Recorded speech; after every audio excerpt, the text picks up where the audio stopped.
Telugu Desam party ప్రతిష్టాత్మకంగా చేపట్టిన ఇంటింటికి తెలుగుదేశం కార్యక్రమం వేడుకగా సాగుతోంది.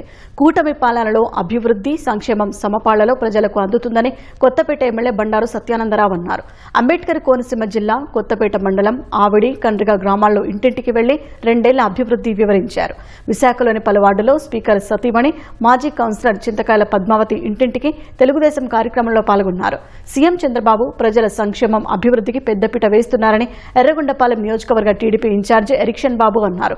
మార్కాపురం జిల్లా త్రిపురాంతకంలో ఇంటింటికి తెలుగుదేశం కార్యక్రమంలో పాల్గొని ప్రజలతో మమేకమయ్యారు. కర్నూలు జిల్లా ఎమ్మెగనూరు 6 వార్డులో ఎమ్మెల్యే బీవీ జగన్నాగేశ్వరరెడ్డి పార్టీ కార్యక్రమంలో పాల్గొన్నారు. 2 ఏళ్ల కూటమి పాలనలో అభివృద్ధి, సంక్షేమ కార్యక్రమాలు ప్రజలకు వివరించారు. కర్నూలు జిల్లా గొళ్లల దొడ్డిలో ఇంటింటికి టీడీపీ కార్యక్రమంలో కోడూరు ఎమ్మెల్యే దస్తగిరి పాల్గొని కూటమి ప్రభుత్వం అమలు చేసిన పథకాలు వివరించారు. అనంతపురం జిల్లా కళ్యాణదుర్గంలో ఎమ్మెల్యే అమలినేని సురేంద్రబాబు ఇంటింటికి తెలుగుదేశం కార్యక్రమంలో పాల్గొన్నారు. నీరు, రహదారులను వేయించిన విషయాన్ని ప్రజలకు వివరించారు.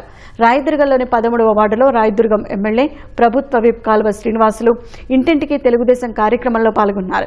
ఏ ప్రభుత్వమూ చేయని విధంగా కూటమి సర్కారు మాత్రమే ఎన్నికల్లో ఇచ్చిన హామీలన్నింటినీ అమలు చేస్తోందని టీడీపీ జాతీయ ఉపాధ్యక్షులు హరిప్రసాద్ అన్నారు.